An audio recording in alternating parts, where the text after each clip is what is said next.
Okay, Jared tells me it's time to launch. So let me welcome you to the second round of this particular session. This is the Understanding Military Transcripts and MTAGs session. I thought maybe we should put this up on the slide just in case you ended up in the wrong room and needed to vote to get to the correct one. But this is what we're talking about today. The three of us will be presenting. I'm Joe Woff, Wright State University.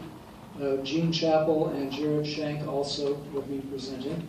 One of the handouts has pictures of us in case you need to keep us sorted out. We also got into creative writing, so we made up some stuff about ourselves. So we hope you'll find that exciting reading on your way back home or something. We'll begin by talking about one of the requirements of House Bill 488. As you'll notice here, this starts off by saying that we are to create a military articulation and transfer assurance guide for college credit earned through military training, experience, and coursework, and that it is to be set up along the same lines that we're currently using for other statewide guarantees of transfer credit. The Ohio Transfer Module, the Transfer Assurance Guides, or TAGs, and also the Career Technical Assurance Guides, the CTAGs. So that's going to be the model for what we're doing. We've been doing this kind of thing for a while.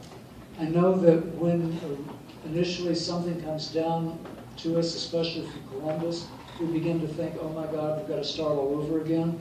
But this is something that in Ohio we've actually had a fair amount of experience with, starting at least, and I think probably further back than this, but with the Ohio GI Promise Executive Order from 2008, in which we began looking at this.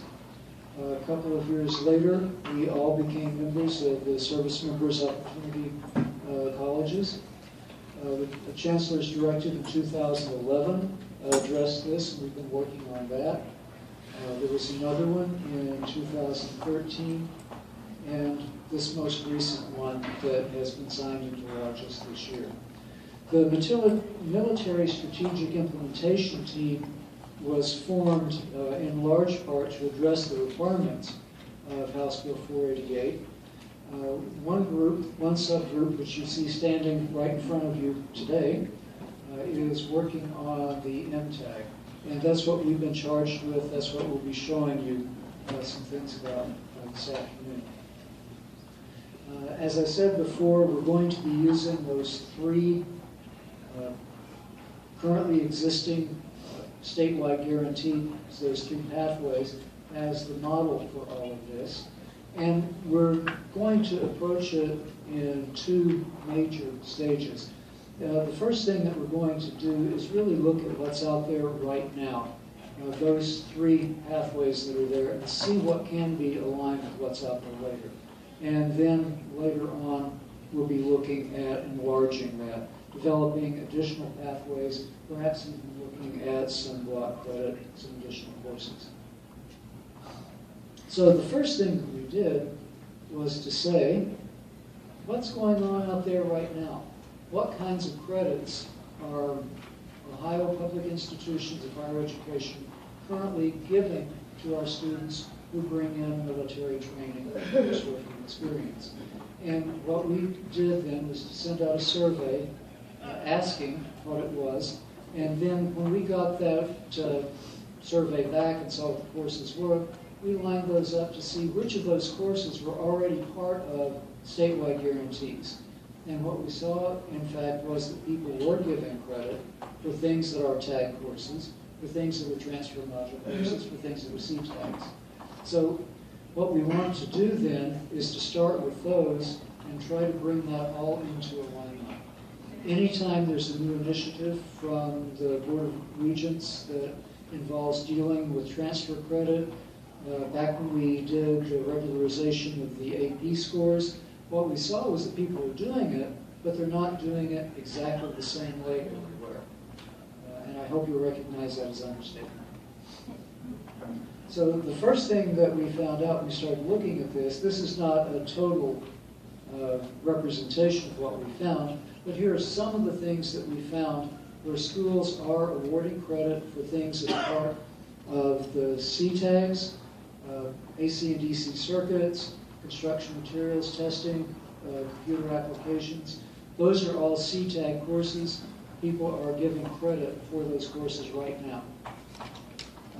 Within the TAG area, a lot of the ones that we saw in looking at this, and we asked for what they've done in the last 5 years, a lot of the ones that we saw were in the communication tag. And we saw, in fact, that some schools are giving credit for some things that are the interpersonal communication course, some for the small group, and some for the basic public speaking course. So those three communication tag courses are having credit given to them right now. And that third one, the basic public speaking, some schools are giving transfer module oral communication credit for that one. And it's not surprising when you consider the way that tag is written, because it references the transfer module. So they're very, very similar. And in fact, most schools, I think, have that course given in both the transfer module and as a tag course. What we also found was that some of the military coursework that came in was getting OCM 002, and some of it was getting OCM 004, very same course numbers. So there's not total consistency on the work that's being done. So that's really where we wanted to start, was with that. So the next thing that we're doing is saying, okay, well, that's what they've been doing. And as we were looking at that, we started saying, you know, it looks like there are a lot of other things that might be appropriate for some of these that people are doing already, or that we know from our work with some of these other transfer pathways. So what we want to do, wanted to do, is look at the top 50 military occupations. So we looked at the ACE recommendations on those. We looked at the top 50 community college and the Air Force courses, and the top 50 ACE course recommendations. And went through that and said, you know, this looks a lot like such and such a tag course, or such and such a transfer module course. And so we looked for the potential for those matches. We weren't trying to match them, but just see what it looked like to match. And then, now that we've done that, the next thing we want to do is to try to get some more detailed information. I'm sure you've all looked at ACE exhibits. They run somewhere around 1,000 words at most. So you get general credit recommendations, 3 hours of this, 4 hours of that, but nothing that really tells you 3 hours of this specifically, or 4 hours of that specifically. And so whenever we get those recommendations right now at work, we have to try to get more information and try to find out which specific course. So we're hoping that we can get that specific information, look at that, and then once we've done that, send those on to the appropriate faculty panel to say, please review this. Does this look like it ought to be getting the tag course for basic oral communication, for instance, basic public speaking? Does it look like an AC circuits course? Does it look like DC circuits? Ask that CTAG panel to look at those. So that's what we hope to do, is align as much of this as we can to what's already got a statewide guarantee for transfer. And then what we want to do as we move forward with that is just to keep looking. A lot of the ACE recommendations will say things like 3 hours of this, 3 hours of that, 3 hours of something else. And typically what happens, at least where I work, is that we might give them 3 hours of this, but that the other often doesn't show up. So what we'd like to look at is say, can any of that work together as block credit? When we look at the AC and DC circuits, for instance, it may be that students are going to be coming in with the appropriate military training to do more of that CTAG, and we can just post it as a block rather than as individual courses. So we're hoping we might be able to move forward with that. And then once we do that, we're moving on to bigger and better things, or at least bigger. At least more complex. As Joe said, the first thing that we did was to look at the individual courses and how they matched up with the OTM and CTAGs and the tag courses.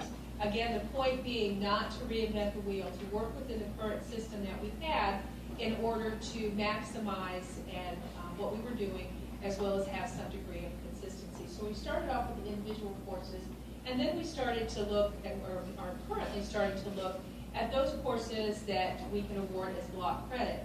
Not all competencies are always going to be packaged in identically the same way in every single institution.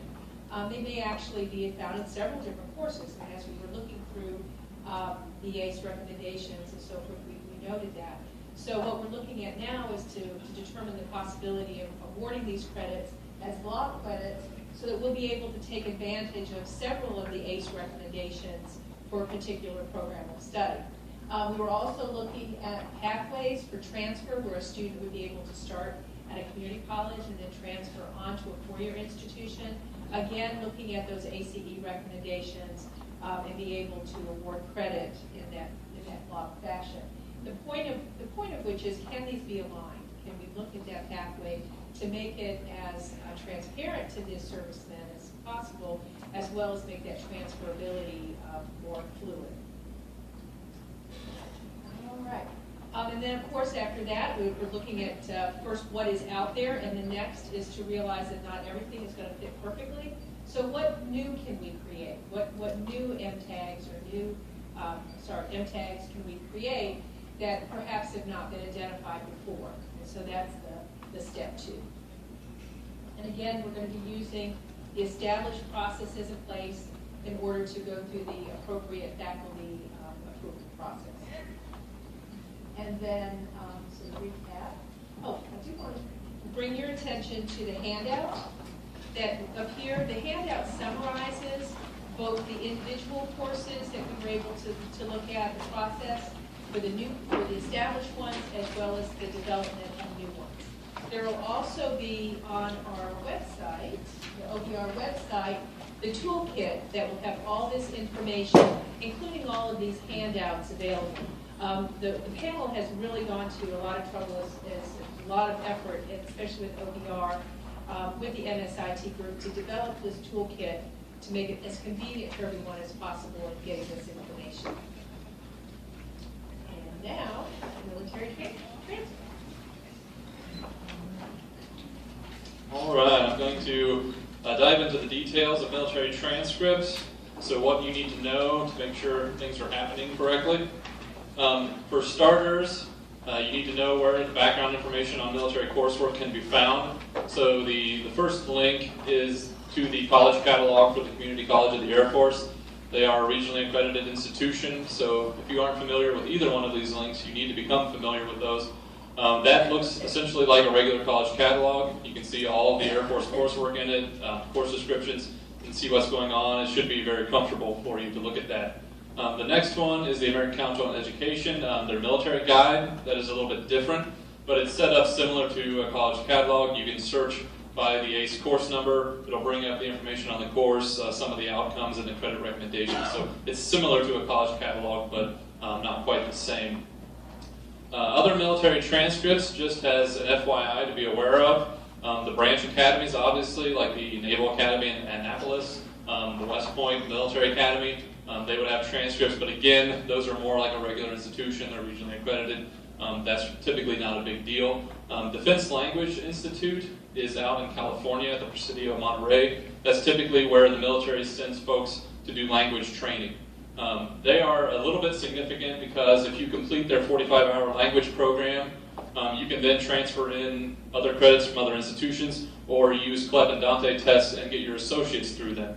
So sort of like the CCAF, the Defense Language Institute can grant associate degrees. So at Wright State, we've received a few students with associate degrees from that institution. So it's probably happening around the state. It's happening with us. The next important thing is helping students and figuring out how to order the transcripts. First is Community College of the Air Force.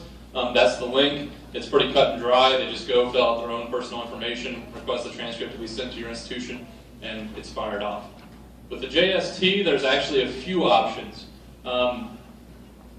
If your institution has no electronic relationship with the JST folks, when a student requests a transcript, it is still sent through mail. However, that's dying away, essentially, because more institutions are becoming electronic with that. If your institution is electronic, the student requests their transcript on that website, and generally your institution will get an email, whoever that person is, they log in and it's a PDF and they upload it. The third option, which I didn't know about until recently, is actually pretty nice. Your institution can actually request that for the student. So if you send an email to the JST folks down here, you can say, I want so-and-so at my institution to have access to request transcripts. Essentially, you would need to create some type of transcript request form for the JSTs, and then you log into the JST network, you type in a list of social security numbers of whose transcripts you want to receive, and within 24 hours, those will all be available to your institution, and they can post them. So that's a very quick and slick way to get transcripts, especially for students who might not be computer savvy. They might have been, doing their military education 20 years ago or whatnot. Whatever the scenario is, that's a good way to access that. And again, that's through this email. All right, first one I'll talk about is the easiest, and that is the Community College of the Air Force. It looks like a regular transcript that you have in the handout. Again, regionally accredited. What we're going to be paying attention to is on the left side of the transcript, you'll see Air Force course number, CCAF course code. For Board of Regents purposes and future tags, transfer module, anything that we do at the Regents, it's going to be tied to the CCAF course code, which on here would be, say, that PHE 1000, AMT 1218, those types of courses. So essentially, when the time comes that we implement these MTAGs, that's what we're going to use. So say like our second level English is English 2100. If they had one of these, it would be whatever the appropriate code is on there. The long number that you see, like 3AQR457, that's the Air Force course number. We're not going to use that for purposes of transfer within the state. That's just an Air Force identifier to know a little bit more about the course. On the far right is credit hours and grade. Typically, you're not going to see anything on here that is like an F, a failure grade. Everything is generally an S, which is satisfactory, which most of the time is at least a 70%. If you dive into some of the information about these courses, that could be a little bit higher. It depends. Typically what happens if a military service member is taking a course and they don't pass it, they get what's called recycled, and they go through the course basically all over again until they do pass it. So once it shows up on here, they've essentially hit that threshold. That is probably the most important thing about this to know. Again, is what I mentioned with the course number. So if you're not currently processing equivalencies with them based on that, that's coming down the pipeline, so that's something to be aware of. The Joint Services Transcript is the next portion I'll talk about. I didn't print off this exact page, but you have one that's a little bit further in, and I'll get to that in a second. This is the new ACE combination of what used to be the SMART transcript for the Navy Marine Corps and the Army ARTS transcript. Essentially, they put all those together in the format that generally follows the old SMART transcript. But up here in the top left, you'll have the branch insignia for whatever branch of service the service member was in. So Army, Navy, Marine Corps, whatever. And you'll have the ACE logo. Then you come down. The next most important stuff is obviously the student information. You'll have the name and the social, or at least the last four of the social. And then the rank. Rank will be very important. That's going to be something you reference later on in the transcript when you start getting to credit evaluated by their job function in the military. So you'll need to know what that rank was. Now below this, similar to the CCAF, you'll see this number. Right here it says AR 2201, I think 0399. But on here, you can see it where it says course ID under other learning experiences. You'll see like MC 2204-0051. The ACE identification number is again the gold standard for the JST transcripts. That's what the Board of Regents is going to use when the time comes to make those equivalencies. So that, again, is going to be how you're going to gear your equivalencies. The number out to the left, number in letters, is the military identification number. So again, that can change as they change the course, but that ACE ID number will always stay the same for those evaluations. Within these, they'll typically say what was taught, what was learned, and they'll have some type of credit recommendations. This is basic training, so it's fairly simple, but if they had, say, like a medical course, they would list some of the outcomes that were taught and the credit recommendations. You could see a little bit more. You could also then reference that ACE guide that I mentioned at the beginning and see even more information about learning outcomes. Off to the right of this, that's where they'll recommend whether this credit is, say, at the vocational level, the lower division baccalaureate, or the upper division baccalaureate. Once you get through this portion of the transcript, you'll come to a section called college level test scores. If they have taken any CLEP or Dante tests, that information can be found there as well. So that's another location where you can pull that information from without having to get a separate transcript from the college source individuals, because those entities talk to each other. Below that is the other learning experiences.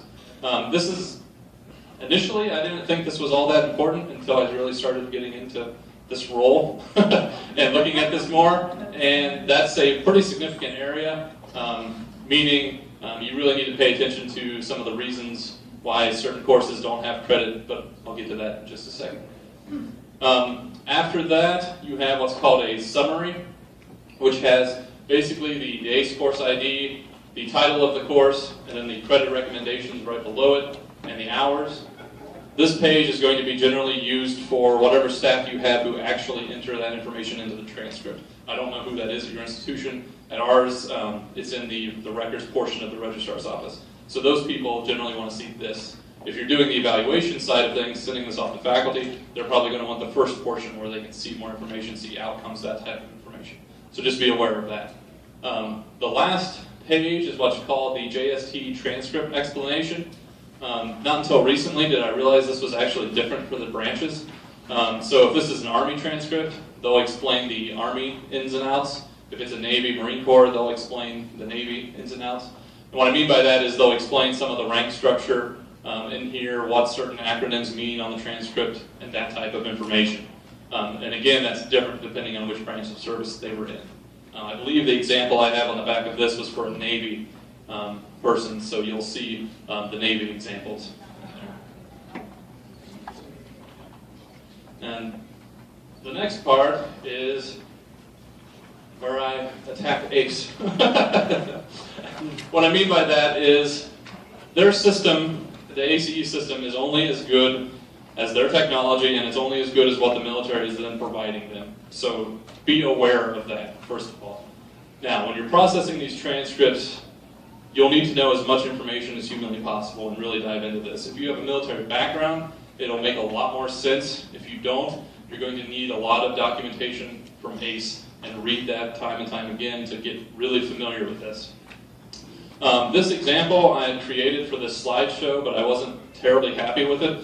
But then last week, we actually got a better student that actually sent in this actual transcript, which is what your handout is, which shows a really good example of something I wanted to talk about.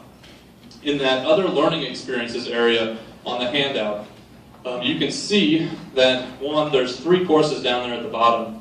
2 of them have the identical ACE service number, and they're titled Infantry Riflemen. Okay? So, and out to the side, you'll see one was taken in 2013, one's in 2014. Well, technically that's spilled over from like December to January, so they have both listed. However, those are both the identical ACE ID numbers, so that would be a duplicate course. So there's really only one of those. So that's kind of step 1. Next involves a little bit more research in the location and the reason. You can see out to the side it has that reason 4, 2. If you look at the little reference block, 4 was course was not evaluated by ACE at this specific location, and 2, class attendance dates were not recorded in the service member's record. However, if you start looking out at the actual ACE guide, you always need to reference that again. You can note with that particular course, there's only 2 locations in the world that course is actually offered, and the date range is something like 2007 till present. So you can then deduce that even though ACE isn't saying they're awarding credit, you can kind of logically say, yes, I know where the student took the course, I know what date he took the course, I can then give him credit based on that. Even though it's not in the course description on the main part of the transcript, it's still in the other learning experiences. So there's a lot of logical reasoning that you can do with the ACE transcripts that they're not as good at. And I don't know where the disconnect is, if it's ACE or if it's in the military, I'm not sure. But that's something to be aware of. It happens very frequently with Army personnel who might be high-ranking personnel and their basic training isn't on here. You'll find it listed in here and it'll say something like date unknown, the location unknown, but then if you look up the date they took it, all the locations that had basic training have the same credit award during that whole time frame, so then why not just give him that same credit award instead of making him have to submit a bunch of paperwork to go through appropriate channels to get that fixed, essentially. When the course is listed on here, they just don't have the credit evaluation port listed because something's a little awry in the system. The next portion to be aware of is the rank portion. So this is on the handout of the guide to evaluation. This is printed directly off the actual ACE guide. So again, this is where you'll look at the rank structure. So at that beginning of the transcript on the top left where the rank was, that's where you'll reference this portion. And you'll see this course is spelled out for an infantry unit leader. And then on the back, it has the recommendations for Staff Sergeant, Gunnery Sergeant, Master Sergeant, and Master Gunnery Sergeant. Now, once you reference the rank on the front, you can then tie it to the appropriate credit. But be aware that, again, the ACE system is only as good as the military reporting system. So if that soldier, say deployed, got promoted, came back home and got out, his paperwork might not be in the system yet. It might not be to ACE. His rank might not be up to date in that system. If that is the case, typically you're not going to know about it unless the soldier says something like, hey, I thought I was going to get credit for some leadership training and I didn't, what's going on. In that scenario, that would be an instance where you would want to reference the DD-214. That is the end-all document for military service. You can verify their rank there, which could be different than what's on the transcript. Not always, but a small percentage of the time, there is a difference and a discrepancy there.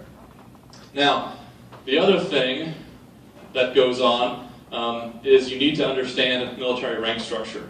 The way this works is different for all the branches, so I would recommend looking at this page or even printing this off and taping it next to your computer. This is from the Department of Defense. It explains what rank is what and what the skill level is. So in the Marine Corps and Army, say a Staff Sergeant is an E6, and you go up to E7, E8, E9.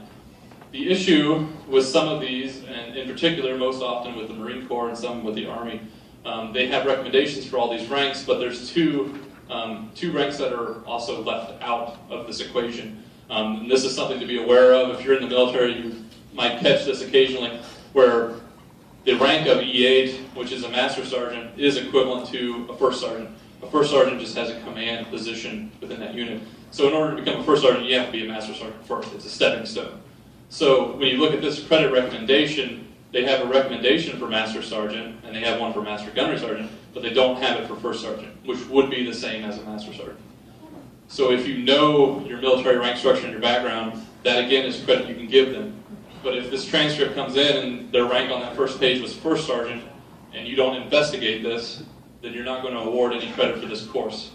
Same thing with the Sergeant Major, is equivalent to Master Gunnery Sergeant, they just have a command role. So it's a stepping stone, they have to get to that rank first, and then they can become a Sergeant Major. Now realistically, in Ohio, at Wright State, we might get one Sergeant Major a year. That's a very high-ranking non-commissioned officer enlisted personnel. But with the First Sergeant to Master Gunnery Sergeant, I would say we probably get between like 4 to 6 a year. And I know that if that's us, other institutions are getting those as well. And some of those people might fall through the cracks if you're not proactive and really looking into this. So that's just something else to be aware of. Most of the time, the large percentage of the time, the rank on the first page will match these recommendations. You'll be fine. But it's just something that when you get to those higher ranks, you might just want to be aware that you'll need to dive into that a little bit further to look and see if there's something that's missing that should be there. Again, all of these resources are available on the toolkit, which has been recently released. That's through the Board of Regents. Essentially what we did, we took House Bill 488, kind of did bullet points for all the requirements, and we started assembling tons of information and resources for each of those requirements. So a lot of that is online right now already. So if you're not comfortable with this, there's a lot of resources. These handouts are uploaded on there. They're going to upload this slideshow presentation. Our contact information is there as well, so you can call, email us. All that information is out there. So there's no reason you can't ask any questions to anybody. So I just want to let you know that that is out there. And that being said, we'll go ahead and open this up to questions about the MTAG process, military transcripts, anything you want to ask related to what we just discussed.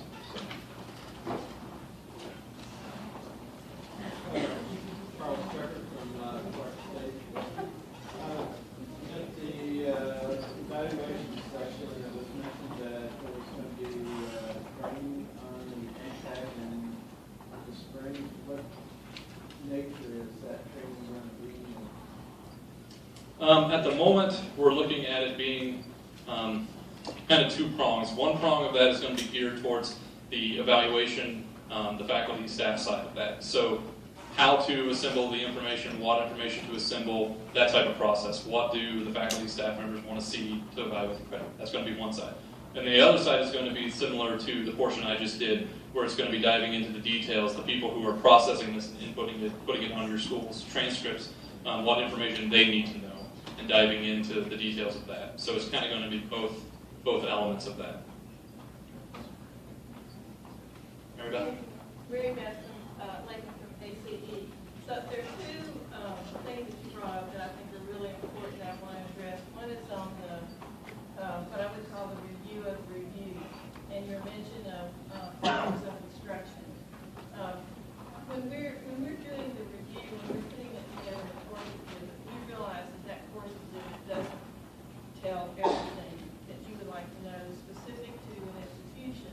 And one of the challenges is, I think that the gentleman earlier was talking about a little bit here, a little bit here, because when review teams get together, they are asked to take off their institutional hat and put on the national, the field, the professional standard hat. And so one of the things we've tried to do, and we're doing it now, is really look at that course exhibit again, reorganize it. We've got a team of faculty working on that with us now. Reorganize it so it looks more like a syllabus. And then when you get these topic areas, in fact, I have a mock exhibit that I love to transcript for people to react to, where, say you've got leadership. Under leadership, that topic, you're going to have methods of instruction, assessment, competencies, etc. So each topic will be broken down that way. Then we're looking at how do we use those reviewer comments, because we get a lot of really great reviewer comments that if we were to embed those somehow or link them. So you can see that when this person did this training, they also had to pass Microsoft certification. So that's a good piece of information. We need to go that direction, we know, because we do not need to drive them to POI. Some of those POIs are 300 pages long. What you would actually be doing is going back and going through all this military speak, and a lot of it wouldn't be helpful. And plus, it would be so onerous that you would think, I don't really want to do this. So we don't want you to end up feeling that way. So we feel like there's really got to be some sort of happy medium between not having enough information and then going back and basically doing the whole review yourself and not trusting peer reviewers. So I think maybe through this group, we can find a way to feed some of the stuff that we're working on, and you can give us feedback on, okay, this gives me information I need, this doesn't feel like enough, we're still not sure what to do with these recommendations. And I think that would be the best platform. On the JST, one of the things that I work a lot with colleges and universities, but one of the things I do when I'm back in DC is manage a resource center. And we get a lot of calls and emails from veterans. And one of their big questions, or after, how do I get my transcript, which is the biggest question, and which lets us know we're all not doing a good job on this, or, DOD, institutions, ACE, lobbying, do a better job. But the question that comes in after that is, there's something wrong with my transcript.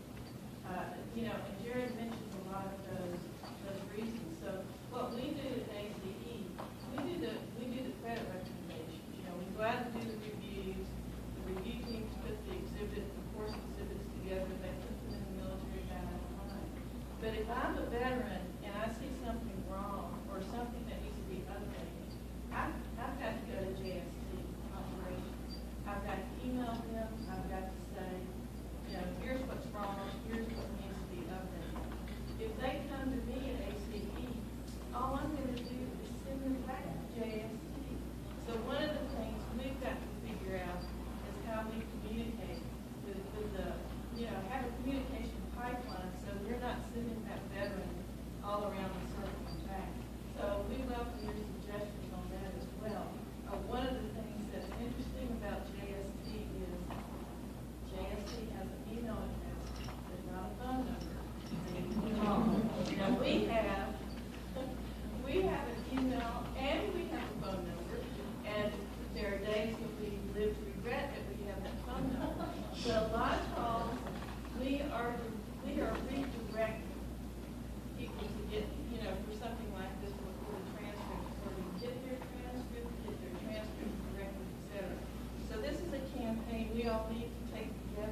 we've come a long way. So let's continue to make some of the improvements that Jared is talking about. And just to touch on her second point, I would recommend telling your military service members, if they're on your campus and asking about how to submit their transcript, tell them to make sure to actually review it first, especially the JST, because we have a problem with a lot of National Guardsmen, mostly National Guardsmen, the occasional active duty service member who gets out of the service so fast, or the Guardsman who completes their basic training and then their MOS training, they come straight back to Ohio, they're in class the next week, they submit their military transcript, and it's completely blank. And it's because their unit simply hasn't gotten that information, processed it, and then sent it off to ACE and JST folks. So it's not on a transcript. So we often get blank transcripts from Guardsmen, and we basically have to tell them, hey, you need to talk to your head officer of your unit, get this stuff submitted appropriately, and then we can, deal with your transcript when it's actually on your transcript and get it uploaded. The other side of that is some of those other educational areas I mentioned. If there is something, a course isn't listed because of location, we typically don't make them get that fixed through the appropriate channels. If we can see some type of documentation, their military certificate that says they passed this course at this location, that date, we'll use that and we'll scan it, put it in our extender system, basically attached to the transcript, and say that that's why we posted X number of hours for this course, is because we were able to verify that they took it at location X. Because if you're still in the service, it's not such a pain to submit paperwork, but once you're a veteran and you're out, it's very difficult to update your transcript appropriately, finding the files and contacting the right person and getting that to happen. So just be aware that there are avenues that you can take at your institution to speed that up for the service member. The only caveat I would add to that is that if you're a veteran and it is going to make an impact somehow on your life, and not just with a particular institution, but with other institutions or employment, ultimately you do want to get you want to get it updated. It can be a hassle, but you've got to do it. Yeah, it's worth it in the long term. Yeah. A question about when you talk about one of the areas you're going to look at the use of block credit. So right now, the thinking that block credit is just a combination of recommendations from the JST or different transcripts, or is it in addition to stuff that's reflected on the JST? So is that in the work of being in the military, and how are you designating the block credit when it comes in? You may not have gotten there yet. That's phase 3. That would be phase 3. No, right now what we're doing is we're looking at those recommendations that may cross different courses, or courses that may have several different recommendations in them that are actually more than one course, and that way they can be transferred. The courses can be transferred, 2 or 3 courses as well. But I think you're right. I think, one thing that we found through this process is that it's dynamic. That the more we know, the more we realize that we need to know more. And we need to get experts from the field who are working on it day in and day out and really become entrenched in it. This is our brain trust here. So we do need to have that kind of feedback, because as we grow with this and learn more, there's going to be other ways to look at it. And we're not really going to be creating anything by virtue and whatnot. It's going to be strictly on the credits that they've earned through the transcript, so we're not creating anything out of thin air. What we're trying to do, or what will probably happen with this block credit, is we'll probably have to create some type of new faculty panels and say, we've seen some soldiers now who have credits, just say in different types of accounting, who aren't going to match any of the accounting courses. They might not be enough, but can we get enough faculty around the state to say, yeah, we're going to bless that as lower level business electives, or upper level if there's a course that merits that. Something like that, where we say, okay, now you'll be able to use those 4 hours from this course at least as electives in that program, instead of just general electives that might not apply towards that program. It'll all tie down to the JST or something. Correct. It'll be tied to some type of military education. It's not going to be something we create out of the blue. The only area with that would be if we get into the portfolio evaluation stuff later on, but that's a different beast from the military. Other questions? And that's a good point that came up earlier today, is that for the military personnel, MTAGs are not going to be the end-all and be-all. That this may address 80% of their transferable credits, But there may be, or more or less, but there may be other opportunities like credit by exam or portfolios through another mechanism of prior learning assessment that they can go through to address some of these other possibilities. So it's not, again, they're not going to address 100% of their transcript, but it may be a significant. Any more questions?